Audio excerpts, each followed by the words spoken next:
Vous allez vouloir regarder la vidéo jusqu'à la fin si vous voulez, un guide étape par étape, comment acheter votre première propriété. 2, comment économiser des milliers de dollars dans chacune des étapes. Et en même temps, qu'est-ce qu'il faut éviter pour ne pas faire des erreurs monumentales lorsque vous achetez une propriété. Si vous êtes nouveau au canal, moi c'est Gabriel Wiseman, courtier immobilier. Je fais ça depuis 2010. J'ai aidé plus de 200 clients à acheter au-dessus de 10 millions de dollars en immobilier. Si vous voulez faire pareil, moi-même j'ai acheté sans mise de fonds, j'ai acheté 5%, 20% de mise de fonds sur des propriétés personnelles et des propriétés à investissement. Donc là, les 3 étapes pour acheter votre première maison. La première étape, c'est vos finances, avoir toutes vos finances en ordre. La deuxième étape, ça va être de trouver la maison. Et la troisième étape, c'est d'acheter la maison. Donc, premièrement, il va falloir que votre code de crédit soit vraiment en ordre, que ce soit au-dessus de 6, 7, 800. Comment faire pour avoir une bonne cote de crédit? Ça, je peux vous le dire, commentez dans les commentaires en bas. Vous pouvez me demander, j'ai plein d'informations là-dessus ou je pourrais faire d'autres vidéos s'il y a assez d'intérêt. Après ça, il faut trouver un courtier hypothécaire ou aller à votre banque directement ou payer cash si vous avez 100% de mise de fonds. Il y a plusieurs manières de procéder. La première étape pour acheter votre première maison, c'est d'avoir vos finances en ordre. 1, il faut avoir une bonne cote de crédit. Donc, pour augmenter votre cote de crédit, vous pouvez écrire dans les commentaires, je peux faire une vidéo là-dessus ou je peux vous donner des conseils s'il y en a juste quelques-uns. Il faut augmenter la cote de crédit. Ensuite, on va devoir aller soit à la banque ou à un courtier hypothécaire pour avoir un financement si on ne met pas 100% de mise de fonds. Vous allez pouvoir mettre 5% de mise de fonds en utilisant la CHL. Le lien, on le met ici, puis vous allez pouvoir avoir des guides d'acheteurs aussi sur leur site web. Si vous allez avec 20% de mise de fonds ou plus, pas besoin de la CHL, qui est une prime en même temps que vous payez de plus, qui est intégrée dans l'hypothèque. Et le 100% de mise de fonds, bien là, il n'y a pas d'hypothèque du tout.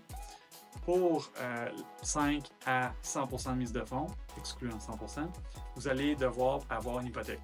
Donc pour l'hypothèque, on peut aller directement à la banque.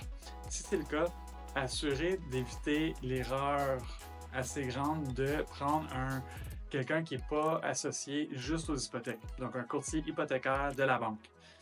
Ces personnes-là ne font pas que des hypothèques, donc ils font des erreurs, ils oublient de demander des documents. Je l'ai vu souvent avec des clients dans le passé, qu'ils vont à leur banque directement, ils prennent la première personne qui leur sert, qui peut être un directeur de compte ou d'autres personnes, qui font quelques dossiers par année, puis ils oublient de demander un document. 2 semaines plus tard, ils disent « Ah, quand on a envoyé le dossier, on a oublié un document, on a besoin de ça. » On dépasse les délais lors de l'achat, lors de l'étape 2 ou l'étape 3. Puis, ce qui arrive, c'est qu'on perd la maison. Donc, au lieu de perdre la maison de vos rêves, évitez ça. Puis, allez avec un courtier hypothécaire qui ne fait que ça. Que ce soit un courtier indépendant ou avec la banque, il n'y a pas de problème, les deux, c'est une bonne solution. Maintenant, vous avez choisi votre mise de fonds, vous avez choisi votre courtier hypothécaire, on passe à l'étape 2. Pour l'étape 2, l'idéal, c'est de trouver votre maison. Donc là, l'idéal, ce serait d'avoir un courtier immobilier pour vous aider.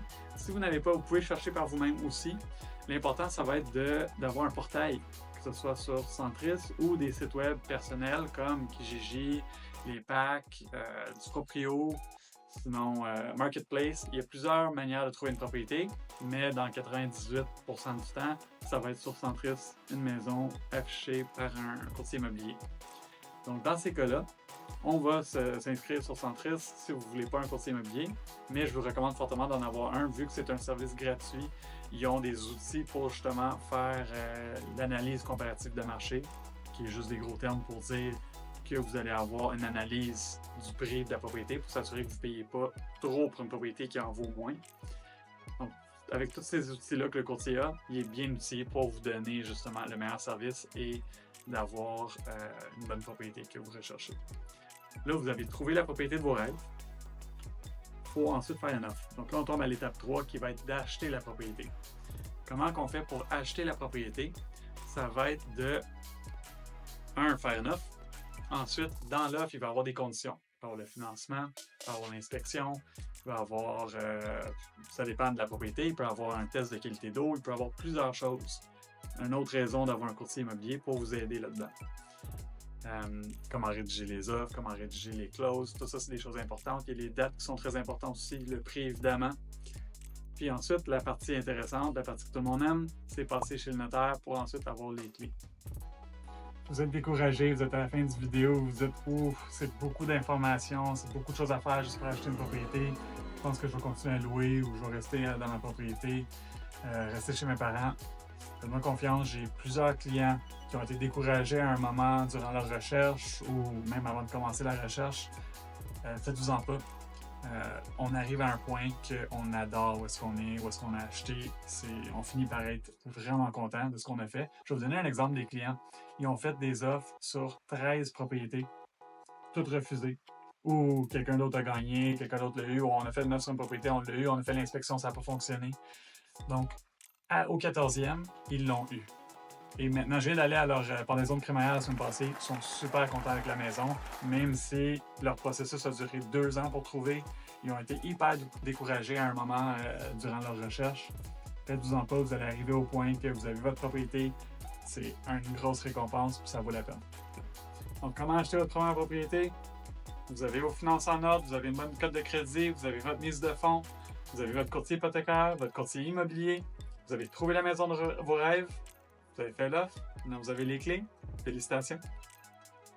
Merci beaucoup d'avoir regardé la vidéo. Si vous avez aimé le contenu, s'il y a quelque chose qui vous a aidé ou que vous pensez que ça peut vous aider, si vous voulez plus d'informations ou d'autres vidéos sur des villes, si vous voulez d'informations sur Longueuil, Montréal, Laval, ça me ferait plaisir de faire d'autres vidéos là-dessus. Ou si vous avez des questions précises sur peut-être une étape en particulier, ça me fait plaisir de répondre à vos questions. Écrivez dans les commentaires en dessous.